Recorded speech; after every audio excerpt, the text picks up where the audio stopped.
Désarmer Haïti, choix politique ou stratégie de domination. Une nation sans défense, autopsie d'une décision. Faire croire à un peuple que la dissolution de l'armée devait garantir la stabilité de la nation, c'est le traité d'ignorant. Aujourd'hui, la nation entière en paie le prix, et elle le paie amèrement. Ce ne fut pas un acte de réforme. Ce fut un acte de trahison. Ce fut aussi un profond mépris pour ce que représente la première institution sur laquelle s'est fondée la nation. Une institution qui dysfonctionne se réforme, se corrige, se redresse. On ne détruit pas le socle d'un pays sans en préparer les conséquences. Dissoudre l'armée ne relevait pas d'une vision de progrès, mais d'une logique de pouvoir. Cette décision n'est pas sortie innocemment d'un débat national honnête. On vous observe, on vous écoute, on vous fait croire qu'on vous soutient, puis l'on vous conduit là où l'on veut. Et pendant que vous croyez agir librement, vous devenez l'instrument d'un projet qui vous dépasse. Dans un ego sans limite, on a foulé aux pieds l'une des fondations historiques de la nation, cette armée indigène qui symbolisait l'épopée, la grandeur et la souveraineté d'Haïti. Peuple haïtien, ne vous laissez pas duper. Analphabète et abête. Cette action n'a pas été posée pour le bien-être du pays. Elle a été posée pour consolider un pouvoir. Et il faut avoir le courage de poser la question, la démocratie n'a-t-elle pas été enfermée dans cette dérive? Car il s'agissait là d'un acte d'autoritarisme ultime. Il n'existe pas de pays véritablement souverain sans force de défense. Lorsqu'une force étrangère foule le sol d'un autre pays, cela porte un nom, une invasion. Est-ce pour cela que l'on contourne les mots, que l'on brouille les lignes, en parlant de police à formation de gendarmerie, pour éviter de nommer la réalité? Il est temps pour le peuple haïtien de s'éveiller et de demander des comptes. Ce qui se passe aujourd'hui sur notre terre n'est pas un hasard. Rien de tout cela n'est fortuit. Tout semble avoir été préparé, dosé, calibré, afin que nous avalions la pilule sans trop de résistance. Pourtant, les exemples ne manquent pas. Ils devraient suffire à nous réveiller et à nous faire dire non. Haïti pour Haïti. Et vous, chefs de bandes armées, comprenez-le. Vous n'êtes pas des maîtres, vous êtes des instruments.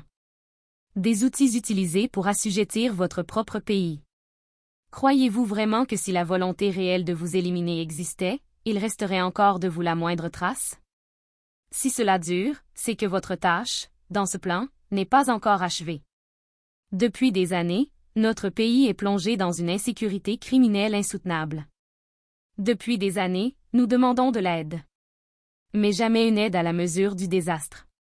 Jamais une aide proportionnelle. Cela aussi interroge. Cela aussi ressemble à un calcul. Tous les millions dépensés au nom de la soi-disant aide, qu'ont-ils réellement changé pour la capacité souveraine du pays? Notre armée a-t-elle reçu le matériel nécessaire pour se défendre elle-même? Non. Alors il faut poser les vraies questions. Combien coûte un hélicoptère de combat, pour ne citer que cela? Un hélicoptère de combat peut coûter entre 15 et 50 millions de dollars américains, selon le modèle, l'équipement et les systèmes embarqués. Toutes ces manigances ont un prix. Et ce prix, ce sont nos enfants qui risquent de le payer demain. On nous vend des illusions pendant qu'un autre agenda avance. Nous ne sommes pas officiellement en guerre, pourtant notre principal aéroport dans la capitale est fermé, tandis que s'ouvrent en grand les portes du marché noir du transport. Il devient parfois moins coûteux de voyager vers l'Europe que d'effectuer un trajet de 45 minutes vers Haïti, au départ du même point, en toute légalité. Voilà l'absurdité à laquelle notre peuple est condamné. Notre aéroport abriterait des mercenaires, une force que ni vous ni moi n'avons autorisée. Et l'on ose encore parler de démocratie? Nous sommes devenus prisonniers sous notre propre ciel.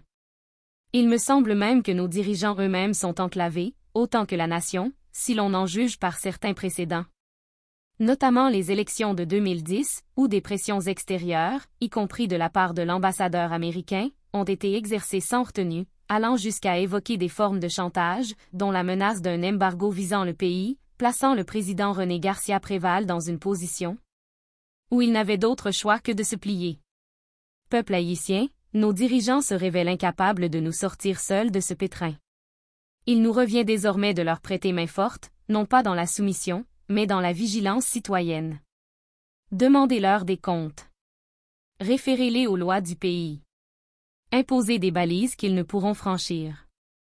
Alors seulement ils cesseront d'être des oui permanents devant des prédateurs déguisés en protecteurs. Nirva Florent Bruno. Analyste politique écrivaine. 3 avril 2026.